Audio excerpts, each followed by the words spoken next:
Hey 49er fans, Ryan Rose here with you. We're talking Charlotte 49ers golf, the last foray into the Atlantic 10.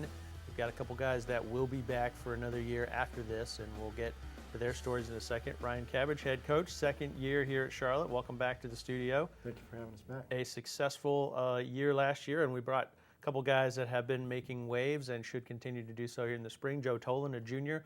Raoul Menard, who is a sophomore on the team.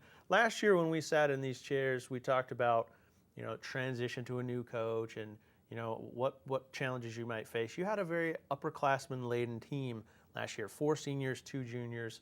Raoul and Joe were the only really underclassmen. Well, this year, these are the elder statesmen. You've brought in 5 freshmen on this squad, so more than half the team are freshmen. What does that mean to the way you approach things this year with such a big turnaround in age and experience? Well, I think the approach changes from a standpoint that you have to pay closer attention to probably the little things with some of these younger guys. With freshmen, I've always said that the golf doesn't change, regardless of if you're a freshman, if you're a senior. The day-to-day, being efficient with your time management, things like that, those are the things that those guys have to learn as they come in. Same thing these guys had to experience as a freshman themselves. So from a golf standpoint, the message really doesn't change in terms of the way we want to approach the game and the way that we want to play and the expectation level. The day-to-day activity of making sure those guys are managing their time academically, athletically, those are the things that you have to watch and kind of keep an eye on with the younger guys. Those guys that were seniors last year, you didn't have to keep an eye on that. They had kind of been through that and understood those things. And one thing I'd mentioned last year to you is I learned from those guys last year. I was the first-year guy. Mm-hmm. They were the upperclassmen, and I a lot of times would ask them questions about where do I go for this, where do I go for that. This year, there's a little more instruction from my standpoint as a coach to these younger guys. And that's got to be weird for you guys because being really the 2 young guys last year, Joe, you show up back here in the fall, and that's a 360. I mean, you've got 1 senior ahead of you. You got 1 sophomore behind you. You got a transfer in here as a junior as well. Right. You're an elder statesman now. Was that kind of odd to have so many new faces and kind of feel like you're a mentor? Yeah, no, definitely different. I mean, coming in, much more older team, obviously. Experienced guys, seniors last year. We lost Willie after my first year. And it was just kind of looking to those guys, what do I do, how do I do this, where do I go type thing.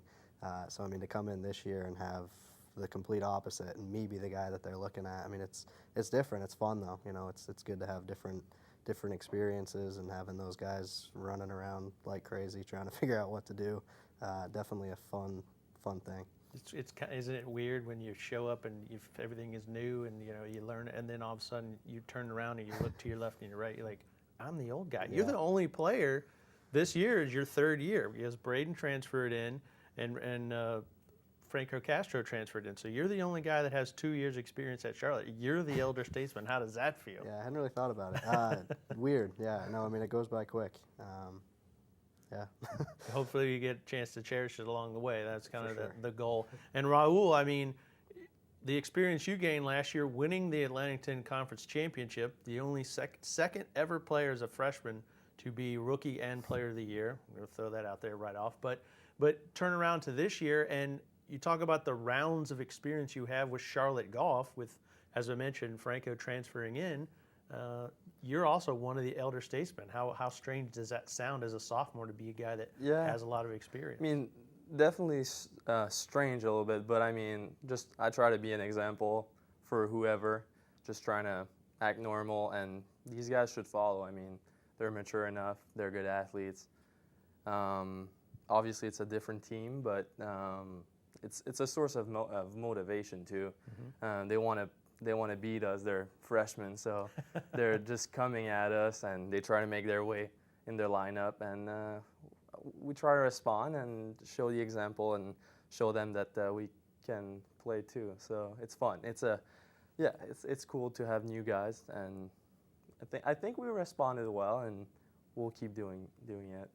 Gotta compete with them, but also mentor them at the same time, which is kind of the interesting dynamic with golf. And this freshman class, when I say inexperienced, not golf-wise, I mean you've got some very a lot of experience from these guys at the various places that they come from. Kind of a neat group when you get to meet the collective, because they are from so many different places. It's very interesting what kind of melting pot you brought in here. It is. It's a very diverse group.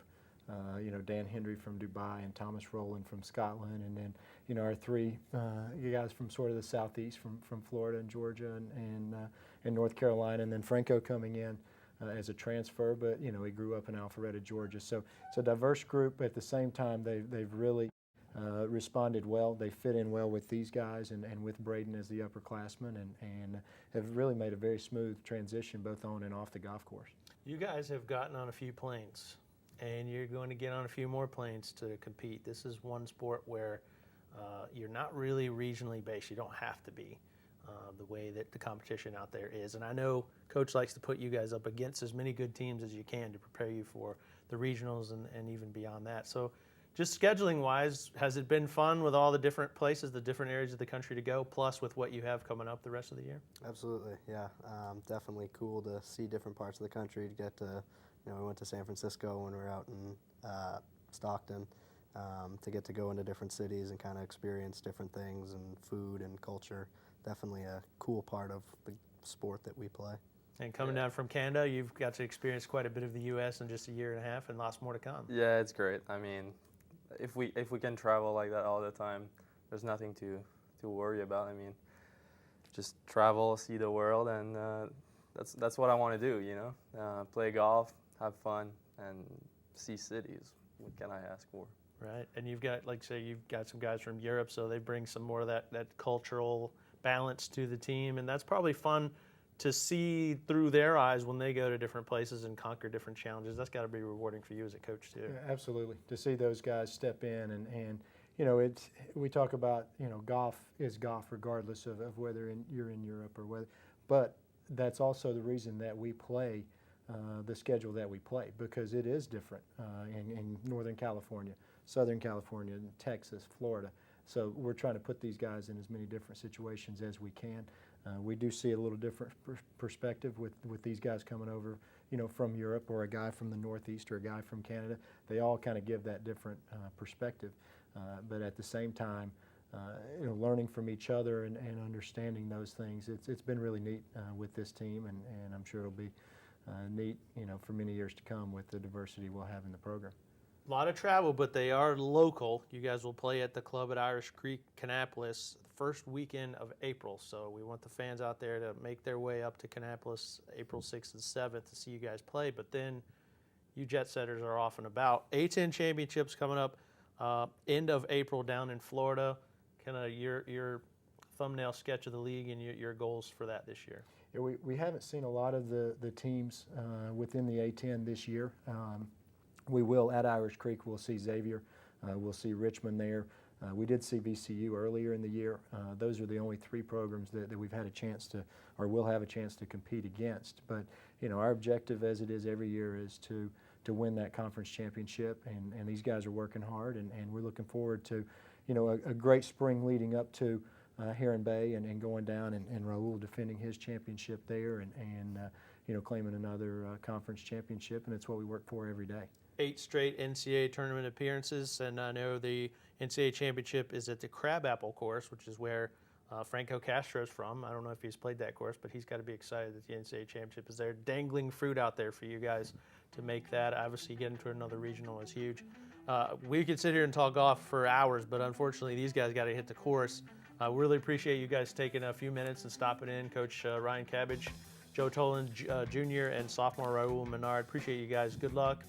Best of health and good low scores out there this year, defending that title. And without one rain out one day, who knows? It could have been what it could have been. You guys were reeling in George Washington, but hopefully with a full 3-day tournament, you guys can go down there and get another title. Absolutely, we're looking forward to it, and we'll kind of carry that with us from last year, and just be ready to go and bring that trophy back to Charlotte. Looking for 9 straight NCAA tournament appearances. That's our golf segment. Thanks for watching. I'm Ryan Rose. Go support these guys first weekend of April, and go Niners.